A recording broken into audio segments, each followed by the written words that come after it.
Yeah, what up, y'all? Speaking to Weaver from the Drop a Gem Show, the most infamous hip hop and boxing podcast on the planet.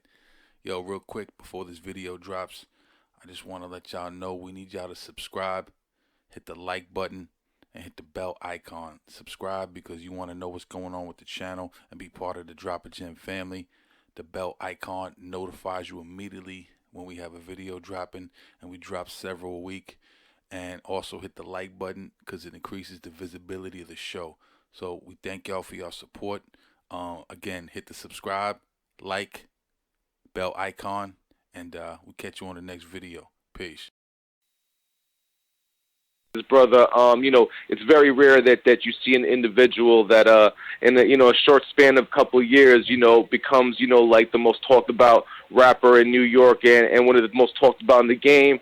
I think he's on a fast track to being a legend, and I think his best work is ahead of him, and he's already dropped some incredible material solo and with legends of legends, which is pretty also breathtaking.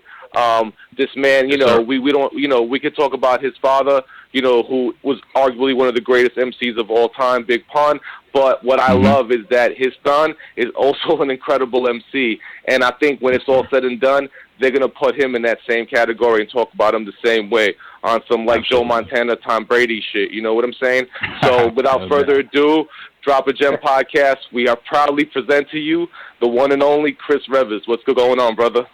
Oh, yes, man, that was probably the greatest. I feel special. Thank you for that. I appreciate you. Absolutely, man. It's an honor, man. Word, man. Indeed, it's an honor to have you. Oh man, it's an honor to be here. Hell yeah. How y'all feeling? We good, brother, man. We good. We excited. But yo, let's get right into it. You know what I'm saying? And how we always set it off. We always want our artists to talk about their childhood growing up, and not only growing up in a household of a legendary MC, but just growing up in the Bronx, the birthplace of hip hop. You know what I'm saying? The mother of this rap shit. Talk about that experience and growing up there and what that was like for you. Oh, right, definitely. I mean, yeah, like, my pops passed when I was 6, you know what I'm saying? So, like, prior to that, I was real young, so while he was alive, he was in the studios a lot, and I definitely got to see a lot of the Bronx, but a lot of it is, faint memories, but after he passed, you know what I'm saying, we was homeless, and we was house hopping a lot, so I really got to experience, like, I never stood in one place for a long time.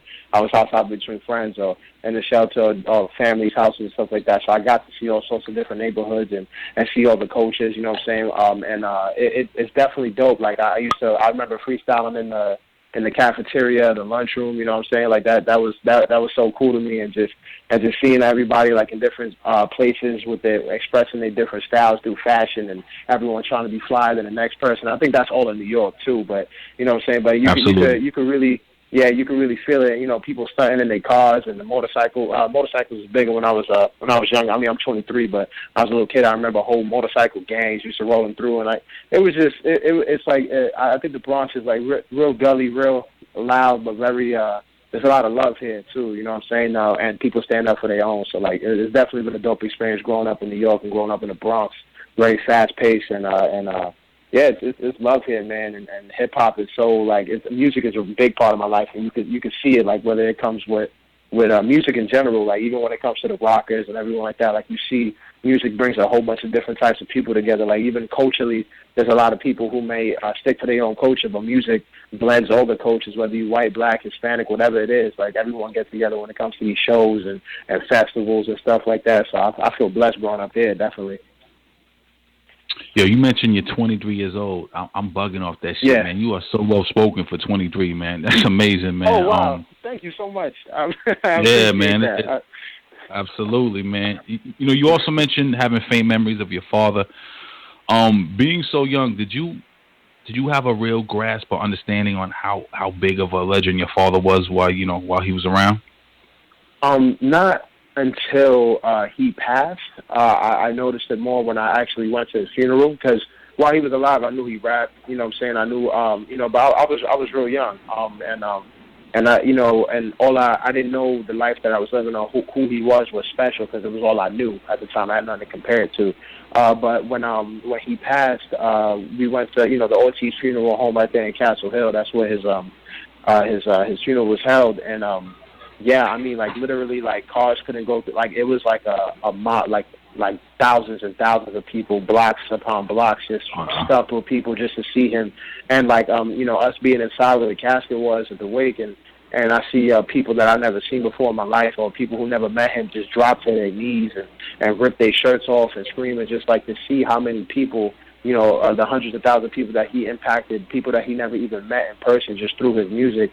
Like it dawned on me at that moment, like wow, like my dad was a great man, you know what I'm saying, and touched a lot of hearts and souls. So and then even afterwards, like years down the line, like as you know, as you get older, you start to understand more things, and I'll be like. Right. Say a few years ago, I'll be on the bus, and it'd be like 12 years after he passed, and I'll see somebody on the bus with a big pun tattoo, like, on them, and it's just like, yo, like, you never even met this person, yet you decided to immortalize them on your flesh, you know what I'm saying, just because of the words that they rap on the track. Like, you know how much of an impact you have to leave on someone for them to tattoo themselves on you, you know what I'm saying? Like, that's huge. So things like that, and just the boundless love that I get from like fans and of his and stuff like that, and it's just he really was an amazing person. I get to see it every day, you know. Wow,